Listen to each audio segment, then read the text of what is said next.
Your next term is discount. Discount means some relaxation or concession given on MRP, जिसको हम क्या बोलते हैं, छूट। डिस्काउंट तो एक कॉमन वर्ड है, सभी लोग आप जानते होंगे।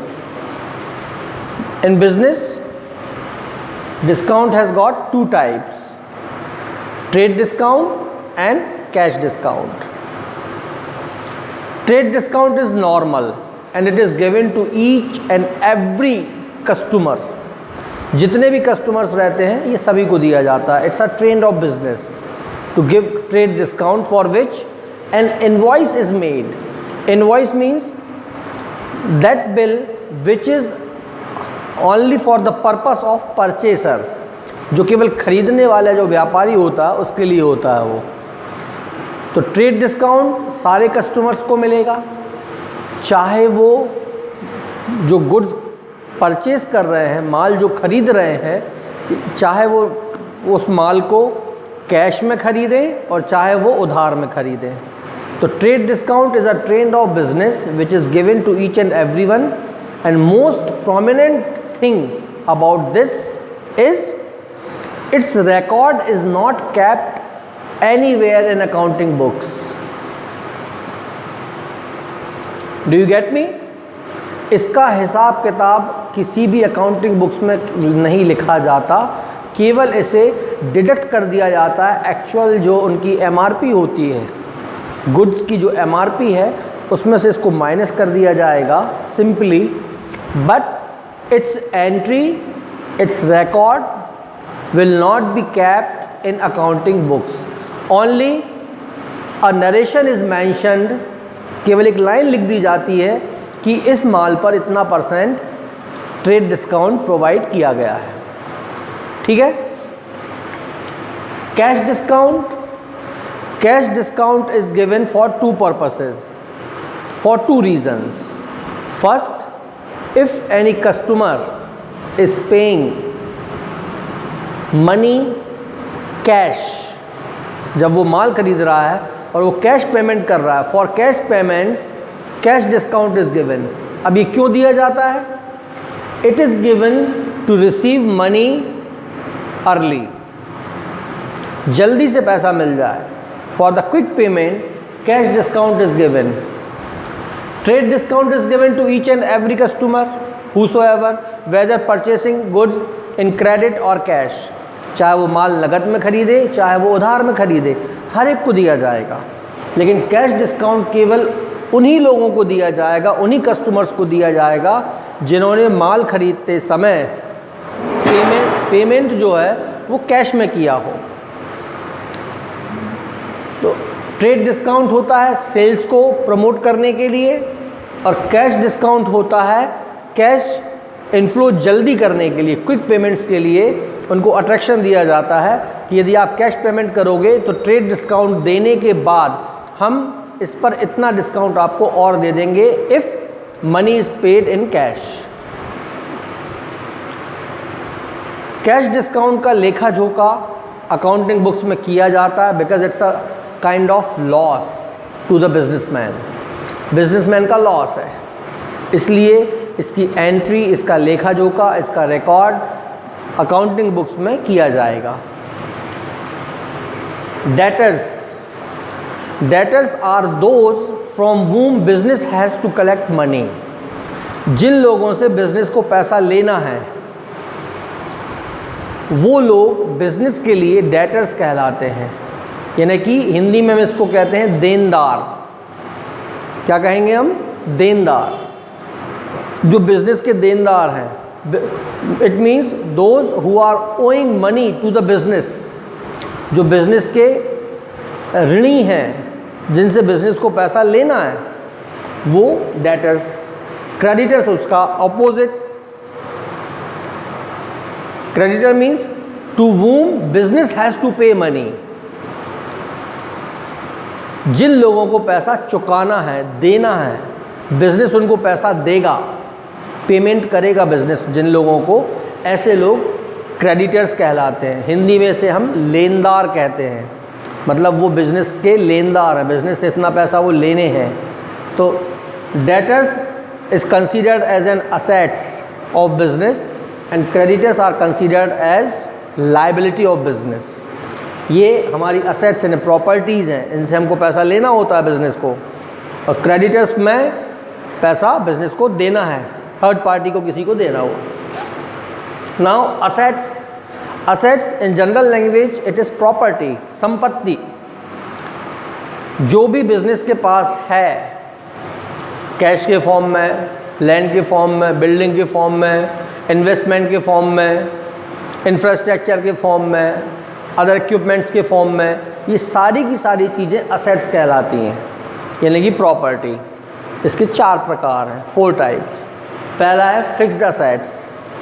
फिक्स्ड असेट्स आप जानते हैं जो एक जगह फिक्स है, बिल्डिंग हो गया, लैंड हो गया, फर्नीचर फिक्चर्स हो गए, ये सारे के सारे फिक्स्ड असेट्स कहलाते हैं, है ना। फिर करंट असेट्स। करंट असेट्स में 2 चीज़ें आती हैं। पहला आ जाता है कैश। अब कैश 2 तरीके से हो सकता है, cash in hand, cash at bank. Bank में भी पैसा जमा रहेगा तो वो कहलाएगा आपका कैश, करंट असेट्स, और बैंक का पैसा भी करंट असेट। दूसरा होता है goods. The goods which is capped, तो वो बिकेगी, आएगी जाएगी, बिकती रहेगी। करंट असेट्स वो पैसे के फॉर्म में तुरंत कन्वर्ट होने वाली, रोज, every day, every hour, every minute. तो जो चीज़ें either in the form of cash और कैश इक्विवेलेंट, जिनको हम तुरंत कैश के फॉर्म में कन्वर्ट कर सकते हैं, वो करंट असेट्स कहलाती हैं। और फ्लोटिंग असेट्स कैश इक्विवेलेंट्स होते हैं, जो कैश के फॉर्म में तो नहीं है, but in course of time, after some time, in a very short run, they can be converted into the form of cash, जिनको कुछ समय के बाद हम कैश के फॉर्म में कन्वर्ट कर सकते हैं, वो फ्लोटिंग असेट्स कहलाती हैं। Like investment in FDRs, recurring cheques, drafts, challan, ये जो चीज़ें हैं वो फ्लोटिंग असेट्स कहलाती हैं। फ्लोट मीन्स तैरना। तो अभी हैं पानी में हैं, but somehow they will reach to the shore, वो किनारे पर आ जाएंगी, यानी कि वो कैश के फॉर्म में कन्वर्ट हो जाएंगी वो, ठीक है। फ्लोटिंग असेट्स यानी कि कैश इक्विवेलेंट, कैश तो नहीं है लेकिन कैश के जैसा ही है, ज़रूरत पड़ने पर उसको कैश के जैसा यूज़ किया जा सकेगा। Cheques, drafts, challan, recurrings, FDs, etcetera, securities. Intangible means जो दिखाई ना दे, but it is there in the business. कुछ असेट्स बिजनेस की ऐसी होती हैं जो दिखती तो नहीं है लेकिन वो बिजनेस के साथ साथ चलती हैं पैरेलल, जैसे कि goodwill. Goodwill means reputation, Prestige of the business. इसको आप कैसे समझ सकते हो? 2 बिजनेसमैन हैं, दोनों का एक सा ही काम है, दोनों का एक सा शॉप है, लेकिन एक शॉप जो है, एक बिज़नेस जो है वो बहुत तेज़ी से आगे बढ़ रहा है, वहाँ पर उसके बहुत सारे कस्टमर्स हैं, लोग उसकी दुकान पर जाना पसंद करते हैं। और एक दूसरा शॉप है जो उतनी तेज़ी से ग्रो नहीं कर रहा, उसका जो मार्जिन ऑफ प्रॉफिट है वो लो है, इसका मार्जिन ऑफ प्रॉफिट और रोटेशन, रोलिंग जो है वो बिज़नेस की वो ज़्यादा है। तो ऐसा क्यों हो रहा है? It is because of goodwill of the business, reputation of the business, brand of the business. Brand आप समझते, ब्रांड वैल्यू, कि वो चीज़, उसका नाम इतना कमा लिया है उसने, it is that popular in public that people are attracted to that, they are blindly buying it. उस चीज़ को वो खरीदते हैं, क्यों? क्योंकि वो ब्रांड वैल्यू बन चुकी है, उसका रेपुटेशन हो चुका है, बिकॉज ऑफ इट्स ड्यूरेबिलिटी, इनक्रेडिबिलिटी। उसकी जो क्रेडिबिलिटी होती है वो इतनी ज़्यादा हो जाती है कि लोग आंख बंद करके उस पर विश्वास करते हैं, तो उस चीज़ को ज़्यादा खरीदते हैं। ऐसा क्यों हुआ? क्योंकि in the previous year business done all sales service, जो सर्विसेज प्रोवाइड की गई हैं, जो क्लेम्स एक्सेप्ट किए गए हैं, उसके कारण बिजनेस धीरे धीरे एक रेपुटेशन गेन कर लेता है उसकी प्रेस्टीज बन जाती है, ब्रांड वैल्यू बन जाती है, और फिर वो अपनी सेल्स को प्रमोट कर सकता है, इंक्रीज कर सकता है। तो ये चीज़ क्या कहलाती है? इंटेंजिबल, जो दिखाई नहीं दे रहे लेकिन ऐसा हो रहा है। It is neither in the form of cash nor in the form of any kind. ना तो ये कैश के फॉर्म में है और ना ही किसी वस्तु के फॉर्म में है, लेकिन इवन देन बिजनेस उससे नॉर्मल प्रॉफिट से कहीं ज़्यादा प्रॉफिट कमाने की पोजीशन में आ जाता है, सुपर प्रॉफिट कमाने लगता है। एवरेज प्रॉफिट नॉर्मल प्रॉफिट से जब ज़्यादा कमाने की स्थिति में वो आ जाता है, सुपर प्रॉफिट कमाने लगता है। तो ये क्यों हो रहा है? गुडविल के कारण हो रहा है। तो गुडविल इंटेंजिबल एसेट्स कहलाएगा, रेपुटेशन जो दिखाई नहीं दे रहा। ऐसी और भी चीज़ें होती हैं जैसे कि कॉपीराइट्स, जो बुक्स वगैरह होती हैं, मैगजीन्स, लिटरेचर होते हैं, उनकी कॉपीराइट्स होते हैं किसी पब्लिकेशन के पास, तो केवल उनको वही लोग दोबारा रीप्रिंट कर सकते हैं किसी भी फॉर्म में, इलेक्ट्रॉनिक फॉर्म में या प्रिंट फॉर्म में, वो ही कर सकते हैं, कोई दूसरा नहीं कर सकता। Otherwise it is an offence, ये क्राइम हो जाएगा। कॉपीराइट्स हो गया, पेटेंट हो गया। पेटेंट यानी किसी चीज़ को अपने नाम से रजिस्टर्ड करवा लेना, ट्रेडमार्क, है ना। तो ये सारी चीज़ें क्या हैं? इंटेंजिबल एसेट्स हैं, जो दिखाई नहीं देती लेकिन ये बिज़नेस को ग्रो करने में, सेल्स प्रमोट करने में हेल्पफुल होती हैं। लायबिलिटीज़, लायबिलिटीज़ मतलब हमारी बिज़नेस की देनदारियाँ, how much business has to pay. तो बिज़नेस की दो लायबिलिटीज़ होती हैं मेनली, इंटरनल लायबिलिटी और external liability. Internal liability it means capital of the business which has to be paid to the businessman. जो बिजनेसमैन को पे किया जाना है, capital which was invested initially at the time of starting of business. तो business will pay that much amount, that much money to proprietor when it is winded up. जब उसको हम close करेंगे business को, तो उसकी लायबिलिटी की उतना पैसा वो प्रोप्राइटर को वापस लौटा है जितना उसने इनिशियली लगाया था। तो ये इंटरनल लायबिलिटी, वो दोनों के बीच की बात है, बिजनेस और बिजनेसमैन की। ये दोनों अलग अलग तो नहीं है, अलग अलग हैं, और यदि देखा जाए तो अलग अलग नहीं, क्योंकि बिजनेसमैन ने ही बिजनेस शुरू किया है।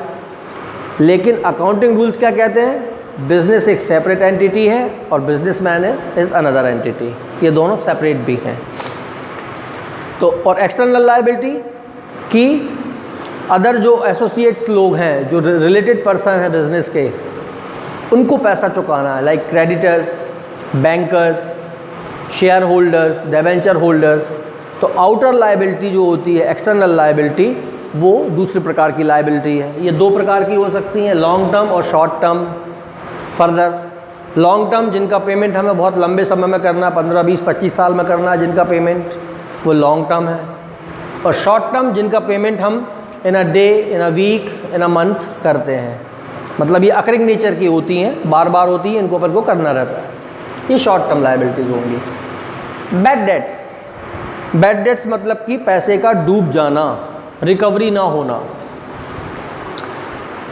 अ person is owing some money to business and he is incapable to make the payments, वो बिजनेस को पैसा नहीं दे पा रहा। So that much amount of money will due, उतना पैसा डूब जाएगा। तो जो पैसा बिजनेस रिकवर नहीं कर पाता अपने डेटर्स से, और वो पैसा डूब जाता है, नहीं मिल पाता, नहीं रिकवर हो पाता, उसे बैड डेट्स कहा जाएगा। डूबा हुआ पैसा जो रिकवर नहीं हुआ, नहीं मिला, तो it's a loss of business. Bad debt reserve, out of gross profit every year, out of gross profit a special provision is kept for bad debts reserve। एक अनुमान होता है, एक टेंटेटिव उनके पास एक प्लान होता है, एक स्ट्रेटजी होती है कि हमारा हर साल लगभग 10% पैसा जो है वो डूब जाता है, रिकवर नहीं होता किसी कारणों से। तो यदि वो पैसा रिकवर नहीं होगा तो business will face financial problem at a time, किसी समय उसको फाइनेंशियल प्रॉब्लम हो सकती है।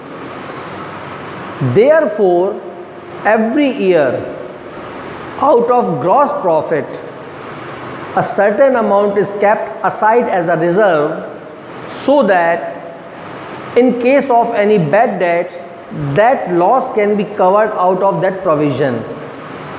जो पैसा है, जैसे उसको मान लीजिए 10,000 रुपये का प्रॉफिट हुआ, तो 10,000 रुपये में से वो 500 रुपये हर साल, 1,000 रुपये हर साल एक अलग से एक रिज़र्व फंड बना लेता है, उसमें वो जमा करता रहता है। समझो कि तीसरे साल में 2,000 रुपये नहीं मिले तो बिज़नेस की फाइनेंशियल पोजीशन डामाडोल हो जाएगी, तो वो 2,000 रुपये वहाँ से निकाल लेगा और बिज़नेस में ले आएगा। तो जो कैश इनफ्लो है और जो कैश की शॉर्टेज है वो उसको नहीं रहेगी, उसे मार्केट से नहीं लेना पड़ेगा, बैंक से नहीं लेना पड़ेगा। तो अपने प्रॉफिट में से, कौन से प्रॉफिट में से? ग्रॉस प्रॉफिट में से वो हर साल एक स्मॉल अमाउंट बचा के रखता है अपने कुछ अनएक्सपेक्टेड अनसर्टेन लॉसेस के लिए। उसमें से एक लॉस कौन सा है? Bad debts. तो बैड डेट्स के लिए क्या बनाया जाएगा? बैड डेट्स रिजर्व, प्रोविजन बनाया जाएगा। Next point is income. Income is a well known word. Income means आमदनी, जो पैसा आपके पास आ रहा है वो इनकम है। लेकिन बिजनेस में इनकम के दो प्रकार हो गए। पहला हो गया कैपिटल इनकम, दूसरा हो गया revenue income. Capital income, it's amount is huge, lump sum, बड़ा अमाउंट जब होता है। बिजनेस ने कोई एक फ्री होल्ड लैंड खरीद के रखा हुआ था और मार्केट रियल एस्टेट में रेट्स हाई हो गए, उसने 2 लाख रुपए का ख़रीदा था, आज वो 5 लाख रुपए में बिक गया, तो उसको कितने का प्रॉफिट हुआ? 3 lakh. It's a huge profit, बड़ा प्रॉफिट है। तो इस ऐसी कोई इनकम जो बिज़नेस को अपने इन्वेस्टमेंट से हो रही हैं, इन्वेस्टमेंट किए हुए हैं कहीं कहीं पर, शेयर्स में, म्यूचुअल फंड्स में, या प्रॉपर्टीज़ में, या कहीं और ट्रेडिंग में, और उससे उसे ह्यूज लमसम अमाउंट यदि मिल रहा है उससे, तो वो कैपिटल इनकम कहलाएगा। और रेवेन्यू इनकम कौन सी है?